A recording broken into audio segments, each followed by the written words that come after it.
welcome in a new video. Because in my previous video you guys seems to be really obsessed with this lady there, I decided that I'm gonna make a video next to her, so you know, you have some cat content when you get bored with my face or me talking.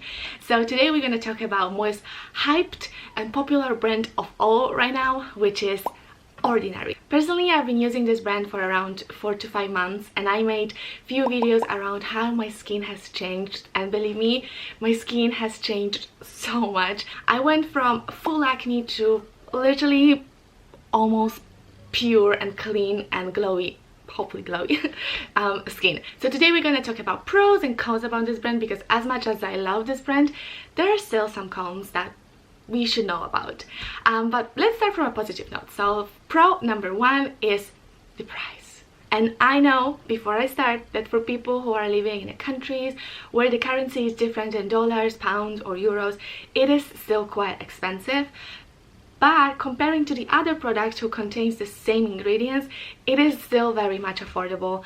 And I am so grateful that The Ordinary let everyone who is on a budget, poor students, and you know, just literally everyone afford this lab-made and good ingredients. And this is just so amazing that everyone now can use the products that literally a few years ago were made only for richer, middle or upper class people who could afford dermatologists and so on and so on. So it is amazing, literally amazing. Something that I also really appreciate is the fact that the products are so clean. They don't contain any essential oils, parabens, perfumes and all the nasty stuff that we just don't want in our precious and sensitive skin, right? As I said, they don't contain any perfume, so there's like basically no smell, which is really nice, because when you're using a lot of products and every product has a different smell, it's just totally pointless and unnecessary. And also those kind of products can irritate and harm our skin, so I'm really grateful that The Ordinary just went away from all of those bullshit. The Ordinary brand is also very much environmentally conscious, which is amazing because it's 2020 and we don't want any unnecessary plastic and all that stuff.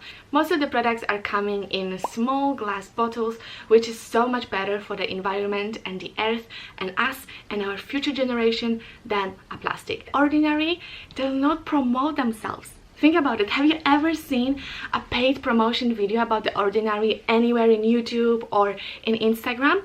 No, they are very much like Primark. They prefer to make their products cheaper and more affordable because they know that their products are really good. Not that the Primark products are really good, but because everyone loves it anyway and the products are so good, they literally don't need a promotion, which is mind-blowing. Hello guys, so I'm just editing the video, and in the beginning I told you that you were gonna have some cat content, but she's actually sleeping the whole video, so sorry. And the last thing is the packaging. Everything from The Ordinary is just so minimal and so beautiful. So regardless of what is the interior design in your bathroom, where you place these small beautiful and minimal black and white bottles, it would just looks amazing, and it is just like a whole interior design element. Obviously this is not necessary, but it is really nice, and this is something completely different comparing to the other brands where they are trying to make their packaging as cute and as aesthetic as possible. This is just so simple and minimal, and it is amazing. And the other pro about the packaging is that the bottles are really small, so everywhere you want to fly, you can just take all the products with you, and you don't have to just put it in the smaller bottles or buying a travel sizes, because everything is actually a travel size. It is affordable, it's great, and you can travel with it. Like, what else do you want, you know? But well, actually there are some cons, so let's talk about it, okay? The first con is the fact that 1/3 of the company belongs to the L'Oreal, which suck. Because my personal feeling was that when the brand was created, it's supposed to be vegan, environmentally friendly, you know, cruelty free and so on and so on. But now when 1/3 of the company belongs to the L'Oreal, obviously L'Oreal tests their products to sell them in China. So even though The Ordinary itself does not test on animals, the whole brand does test on animals. And I know that for strict vegans or people who are just really environmentally conscious, that might be a problem, and it will be a problem for me a few years ago, but now because of you know, a lot of life happened to me.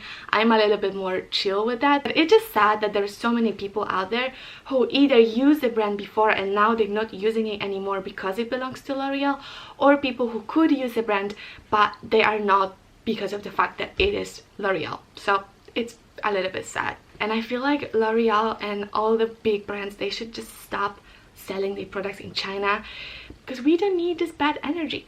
The earth and the life is already hard and sad, so you know, just get your shit together and stop testing on animals, because no one wants to support it anymore. Okay, that's a message to the owner of the L'Oreal, who will never ever see my video, but I'm talking to you. Con number 2 is the accessibility. And as for me, who live in London, we have the stationery shop of The Ordinary, so the accessibility for me is relatively easy, because I can just go to the shop and the lady will help me there, and I can just buy physically and see physically the products. And also, obviously, in countries like England, America or Canada, you can buy this product online on websites like Amazon, or in here we can also buy it in Boots. But I know that for majority of the people, sometimes it's just really hard to get, or when they find some website that is selling it, the products are overpriced. And I feel like the products are so good and they helped so many people that they just should be accessible to everyone. They should start selling it in Sephora and in Douglas and in just, you know, a lot of different places, so everyone can go and buy whatever they want. The next con is price again. And I know that you might be like, Karina, what are you talking about? The products are so cheap. But think about it. All the products are separate. So there's no such a thing as you're gonna buy a cream that contains the hyaluronic acid, the niacinamide, and the retinol. You have to buy hyaluronic acid, niacinamide, and retinol separate. And if all of those products will cost around £6 to £7, which you feel like, oh, it's cheap, but combine them together and they will be around £20. And for £20 you sometimes can buy a really good moisturizer with all of those ingredients inside. So for people who are lazy and they don't want to accumulate a lot of products in their house, sometimes this is just such a better option. As much as I would say that the products are so cheap, of course they are so cheap, but if you really want a lot of different products, sometimes it is just not the best financial decision. The fourth con is the labeling. Oh god, it is like an algorithm. In order to really know what you need to spend hours and hours and hours on the research. Literally, like I spend it. And there's probably why so many of you watched my previous video, because you wanted to know what specific products you need to use. Like when you're going to the website first time and you see like, oh, that's a niacinamide 10% and this is a retinol 0.5 or retinol 2%, like it is crazy. And it is just obviously you can look at it from both ways. Like first way is, if you really want to take care of your skin, it is good to really do your research, and it's really good to know what product are you putting on your skin. But in the other hand, you might just made some small mistake. Instead of buying retinol 0.5, you can buy retinol 2%, and you can do so much more bad than good to your skin. You can irritate your skin, and it could just end up really, really bad for you. So I feel like they at least should do some kind of guides for people, especially that most of their sales are coming from the online shops. You know, they should just think about it. They should just think about it, because it is really confusing. And the last con is this whole drama about the salicylic acid. And I didn't know about it. Actually, you let me know in the comment, because I went to the shop and I was like, hey, I want to buy the salicylic acid. And the lady was like, oh no, we don't sell it anymore. Like it's sold out everywhere. But the truth is that they actually released the salicylic acid that irritate and that literally damaged people's skin. So now they're not selling it anymore, and they're working on the formula so that, you know, in the future no one will damage their skin anymore. But it is a little bit worrying that you're gonna buy some product and it could really damage your skin. So it is actually quite scary. Anyway, that's it for this video. I hope you guys like it. If you wanted to know what product I'm using, please check those videos. I will put all the links in the description. I will also put all the links to the product I'm using. So that's why my skin looks like this, not like this. And thank you so much for watching. If you have any question, don't forget to leave them down below. I am answering to all of the comments, at least I'm trying. And thank you so much for watching again. I love you, and see you in the next video.